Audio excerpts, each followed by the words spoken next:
Hello everyone, and thank you very much for joining us for another story here at Annie Narrates. The title for today's story goes like this. Boyfriend calls me for dinner at his house, and when I reach there, I find there's no dinner ready, and his family expects me to cook dinner for them because I am a chef, so I did this instead. Now he's telling me I need to apologize for being a bad wife. A 27 female have been in a relationship with my boyfriend Joel, 29 male, for almost 4 years now. Joel and I never interacted with each other until we were adults, even though we went to the same school. Mostly because he was the typical popular sporty jock, while I was the shy nerd who didn't really socialize with anyone. He was also 2 grades above me, so it made sense why we were never in each other's social spheres. However, we ran into each other at a bar around 5 years ago. He bought me a drink and we started chatting, and that's when I told him that we went to school, but had never spoken until now. I don't think he even knew of my existence back then, which is why I was surprised that he was talking to me. After speaking to him for a while, I realized that he was actually pretty fun, and not as arrogant and cocky as his reputation was, at least from high school.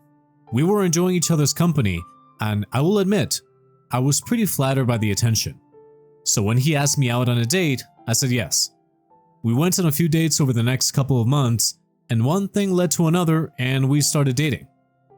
At the time, I was working hard and putting myself through culinary school. I was always interested in cooking since I was a kid. I was pretty introverted, so I used cooking as a medium to express myself.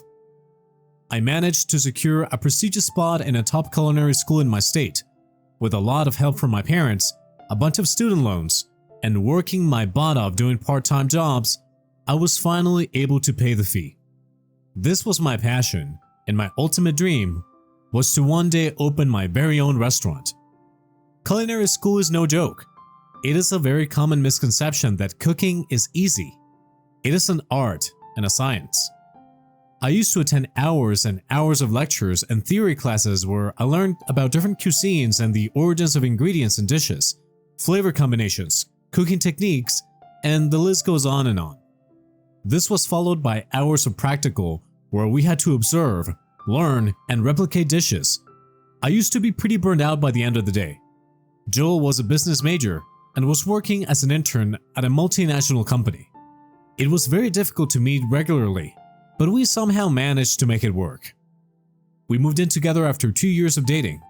By now, I was done with culinary school and was working at a fine dining restaurant, while Joel worked at the same company but in a much higher position.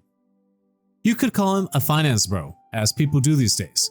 He was very interested in the stock market and investing money.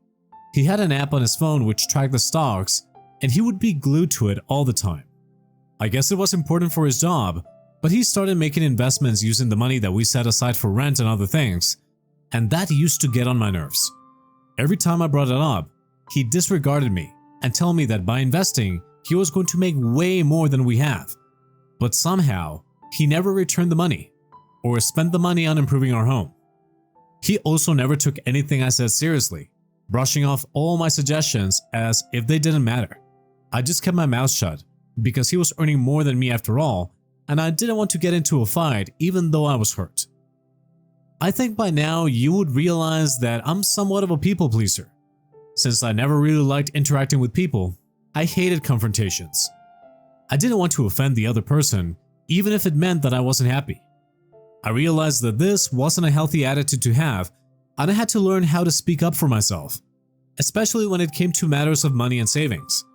The thing is, I always thought of myself as inferior to Joel. I was so shocked that we were even dating. The guy who was so handsome, so popular in school, had girls literally doing anything for him, and had a big fancy finance job was dating me. Someone who was the complete opposite of him. I had never got attention from someone like him before. Heck, he didn't even know I existed until the day at the bar. I didn't want to lose him, so I endured. Joel had to attend a couple of corporate parties. It was part of the job. I went along with him a few times, but it was like I was surrounded by a bunch of Joels. Everyone was loud, obnoxious, and arrogant. Not my style at all. Joel used to introduce me to everyone, and then leave me to go talk about the stock market with the rest of the guys, where I was left with the girlfriends and wives with whom I shared nothing in common. Most of the time, I would just end up dissociating from everything until Joel came back, and other times I would just leave early. This kind of lifestyle was definitely not for me, so I ended up staying back most of the time and relaxing in the apartment. I was a nervous wreck when I went to meet Joel's family for the first time. They were very different from me, but I wanted to make a good impression. Joel's father and brother both worked in finance, and his mother was a headmistress. Just great. His family was kind enough to me. They were polite, but were dismissive of me in the way Joel was, as if anything I did or said didn't really matter. My work schedule was pretty hectic. I had to leave super early in the morning because the restaurant I worked at was more than an hour and a half away from my apartment, and I had to walk quite a distance to get to the bus stop. Once I reached it, there was tons of prep work that needed to be done. I was also a supervisor. Peeling, washing, cutting, making sauces, marinating, everything needed to be done before service started. And once service started, everything was so fast-paced and rushed, I had no time to even sit for a few minutes. Once that was done, I had to travel back home for almost 2 hours because of traffic and then take the long walk home. I was really happy with my job. It gave me a rush like no other. But everything was taking a toll on me, and I just wanted to rest. Joel would get back a few hours before me, but he would never cook or clean. He expected me to come back and do everything. If I was too late, he would order food for himself and leave me leftovers. Once, he literally left me a quarter of a burger with 2 soggy fries. Most of the time, I would be so tired, I would just eat a slice of bread and call it a day. One evening, about a month ago, I got off work an hour early and was excited to have some rest at home. To my surprise, when I got back, my entire apartment was filled with a bunch of Joel's old frat friends from college. At least 10 people were there. There was a big soccer game going on, and they all somehow landed up in my place to watch it. I had no idea. When I asked Joel, he told me that he thought that he informed me about it and that I must have forgotten. I let it slide. I was in no mood to deal with this. Then he went up to everyone, introducing me to them and telling them that I was a chef and cooked the most rad food. All of them then asked me to make something for them, and Joel supported them, saying that I would cook anything they wanted. I, being the people pleaser that I am, agreed and made them a whole bunch of things, even though I was so tired I could faint. I even went to the grocery store to buy some stuff we didn't have. I made chicken wings and nachos and dip, burritos, everything. By the time I was done, I was famished and exhausted and just wanted to eat and sleep, but by the time the boys were done, there was barely anything left to eat. I put in all that effort, spent hours at work and hours at home making tons of food, and I barely got anything. I was so mad, but I didn't want to create a scene, so I went to our bedroom and slept it off. In the morning, when I expressed to Joel that a heads up that so many people were coming over would have been appreciated, he flipped the switch and got mad at me for being a spoiled sport and bumming out everyone at the party by not mingling and going to sleep instead. I was dumbfounded. How could he blame me for that? I was the one who was wronged here. I was the one who needed to be angry. He just didn't see how unreasonable he was being. I let it go because I didn't have it in me to reason with him and just left for work. Now, you think he would have understood this, right? No. A week later, he called me up while I was on my way back from work and told me that his friends were back to watch another game and that they really loved the food that I made the first time and were quote-unquote begging me to make some more tonight. I knew that if I declined, he would somehow find a way of blaming me for embarrassing him in front of his friends, so I shut my mouth and went back home. I made a whole bunch of food again, and this time, stayed back and tried to interact with everyone, even though it was the last thing that I wanted to do. Joel didn't even say a simple thank you. The next week, I accidentally slipped on a sock while doing laundry and sprained my ankle, and injured my tailbone. I was in terrible pain, so much that Joel had to carry me to the couch. Joel felt pretty bad for me, and I thought this was the best time to tell him how I was really feeling. As I said before, I hated confrontation, but I told him that I didn't appreciate the fact that he always treated me as if I wasn't really important, and that I had to do whatever he wanted me to, even if I didn't want to. I told him that I didn't like how he never told me that his friends were coming over, and then expected me to cook for all of them after coming back from work. I was crying at this point. I started spilling out everything. how I felt underappreciated, how he didn't understand when I felt overwhelmed, how he didn't take me seriously, everything. I was expecting him to get mad again and blame me for everything. Instead, he said he was sorry. I wasn't expecting that at all. He said he wanted to make it up to me and told me that tomorrow night he would take me back to his parents' house and we would all enjoy a nice dinner with his parents and go watch a movie later. I was so touched by this. I finally felt seen and heard. This was all I was asking for. The next day, I was excited. I took a day off because my back and my ankle hurt so bad. It was difficult for me to stand, let alone walk around. Joel had to go to work that day, but promised to pick me up for dinner. I spent the whole day so happy, thinking that finally things were going to change and I was going to be acknowledged. I didn't even eat much because I was excited for dinner. Towards the evening time, I made sure to look good, even though I was limping all over the place. I waited for Joel, but then he called me saying that he was caught up with work and that I should go now and he would meet up with me at his parents' place. I was annoyed because that meant the long walk to the bus stop and that would be horrible with my back, but I agreed and left home. Once I reached Joel's parents' house, I waited for him to arrive. When he saw me standing outside, he looked mad and asked me why I was standing and waiting for him when it was so late and I should have gone inside. I thought he was concerned because of my leg and back, but boy was I wrong. We entered the house together and were surprised to see that Joel's brother's girlfriend was also there. Her name was Emily, and we never really got along. I thought it was just going to be us and his parents. I was welcomed by his parents rather disdainfully and grumbled about us being late. I was surprised because it was only around 6:30 p.m. and we had plenty of time to eat and talk. Joel apologized and said that we were sorry for being late and that I would have been here sooner, but I chose to wait for him. I was surprised he was having my back for a change. My feet were hurting, and I went to the living room to sit. Everyone just looked at me as if I was doing something weird. When I asked them what was wrong, they looked puzzled. Then Joel's mother looked at me, almost with pity, and said that I was wasting time by sitting down instead of cooking, since it was already so late. I thought she was messing with me. I looked at Joel expecting him to laugh, but he looked at me in the same way. I limped my way to the kitchen and was shocked to see that nothing had been cooked.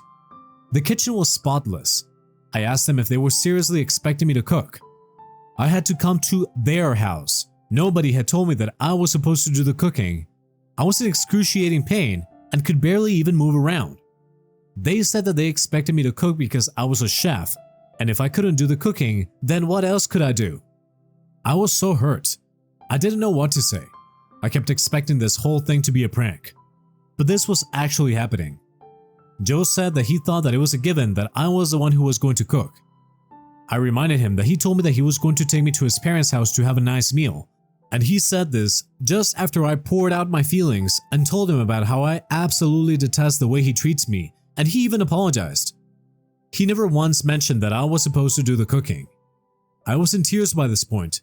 Then Joel's mother passed a few comments about how I was always so dramatic and wanted to be the center of attention.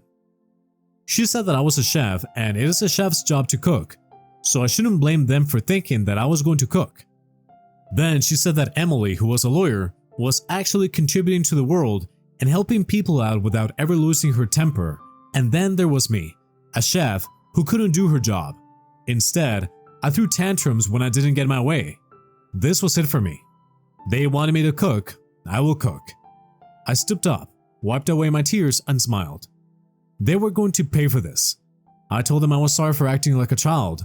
I was the stupid one for not knowing that I was supposed to cook, even though I could barely stand, and that I wanted to make it up to them by making my special chicken and tomato soup, the one that was a bestseller at the restaurant. They said that this was the least that I could do. Nobody even offered to help. I limped my way to the kitchen, acting like everything was fine. I prepped all the ingredients and started with the sauce. I had been humiliated and ridiculed throughout my entire relationship, not only by Joel, but by his entire family.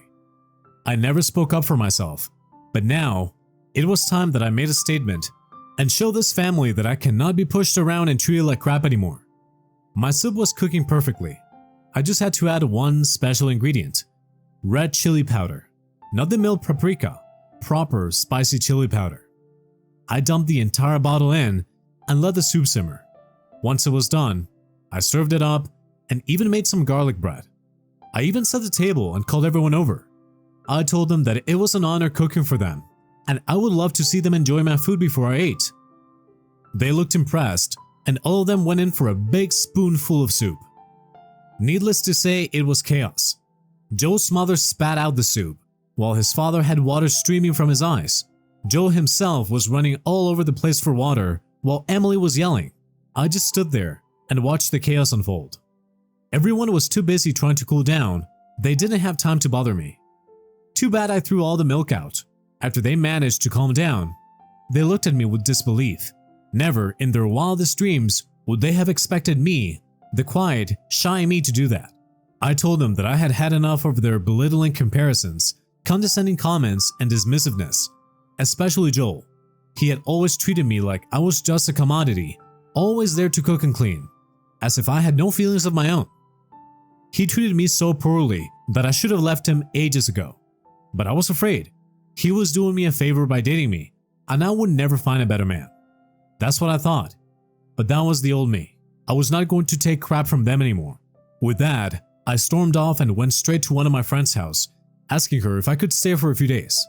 I couldn't bear to go back to my apartment or see Joel's face.